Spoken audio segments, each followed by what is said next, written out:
शिव गीता पहला अध्याय। सूत जी बोले, हे सोनकादि ऋषो, इसके बाद अब मैं शुद्ध और कैवल्य मुक्तिदायक संसार के दुख छुड़ाने में औषधि रूप शिव गीता रत्न को शिव जी के अनुग्रह से वर्णन करता हूँ। न कर्मों के अनुष्ठान, न दान, न तप से मनुष्य मुक्ति को प्राप्त होता है, किंतु ज्ञान से ही प्राप्त होता है। आगे शिव जी ने दंडक वन में रामचंद्र जी को जो शिव गीता का उपदेश दिया है वह गुप्त से भी गुप्त है, जिसके सुनने मात्र से ही मनुष्य मुक्ति को प्राप्त होता है, जो पूर्व काल में स्कंद जी ने सनत कुमार से वर्णन किया था।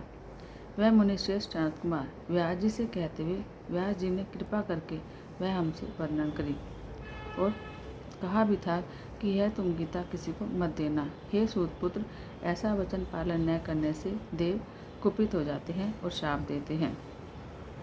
हे ब्राह्मणों, तब मैंने भगवान व्यास जी से पूछा कि हे भगवान, सब देवता क्यों क्रोध करते हैं और श्राप देते हैं?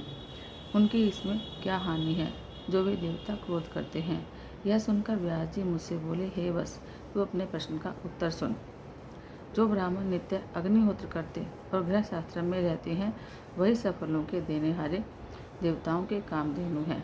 भक्ष्य, भोज्य, पान करने योग्य जो कुछ पर्वों में यज्ञ किया गया है, सो हवि द्वारा अग्नि में आहुति दी गई है, वह सब स्वर्ग में मिलती है।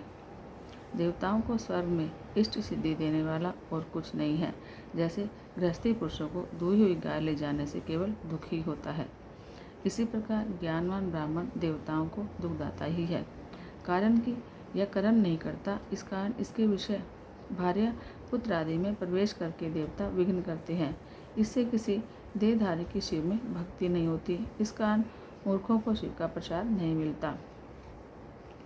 और जो कदाचित जानता भी है, वह किसी कारण मध्य में खंडित होता है। जो किसी को ज्ञान हुआ भी तो वह विश्वास नहीं करता।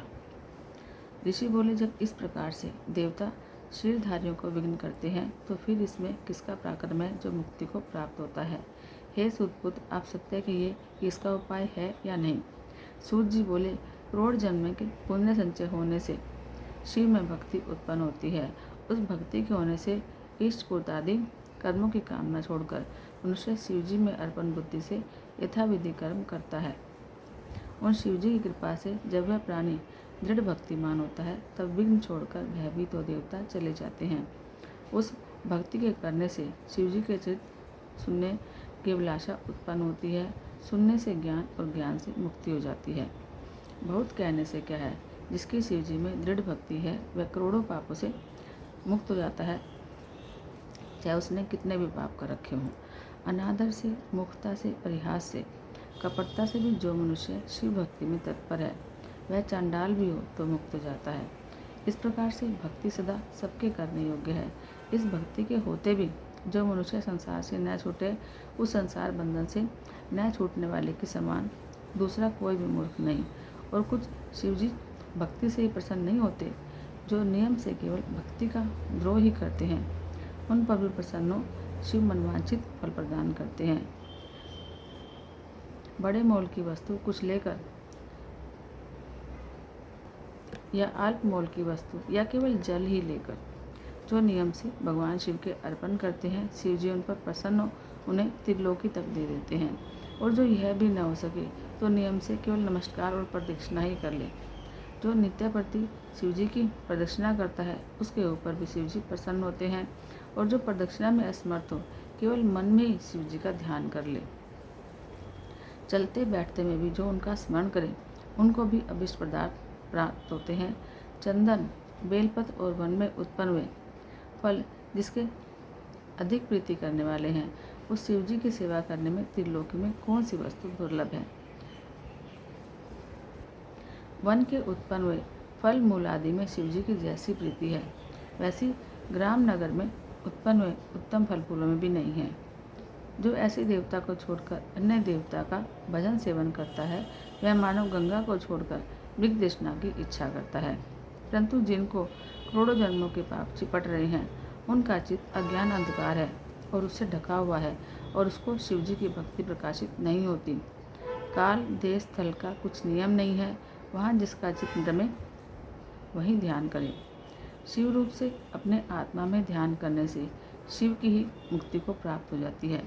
जिसकी आयु बहुत थोड़ी, लक्ष्मी से भी हीन हो और शिव जी की एक अंश रूपी सार्वभौम पदयुक्त मैं राजा हूँ ऐसे अभिमान से कहने वाले को वंश सहित संहार करते हैं। जो संपूर्ण लोक का कर्ता और अक्षय ऐश्वर्यवान पुरुष भी अभिमान रहित हो, जो शिवोह इस प्रकार से कहता है, उसको शिव आत्मरूप के तादात्म्य भागी अर्थात शिव रूप भी कर देते हैं।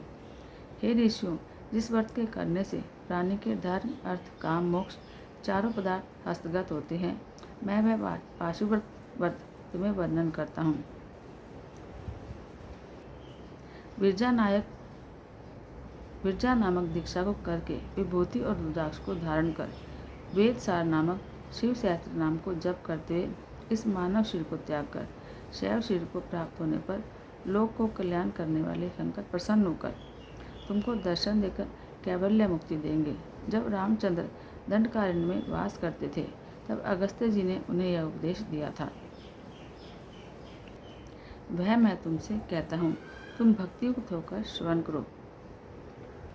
इति श्री पद्म पुराणे ऊपरी भागे शिव गीता सुपनिषत्सु ब्रह्म विद्याया योग शास्त्रे अगस्त्य अपराध संवाद राघवो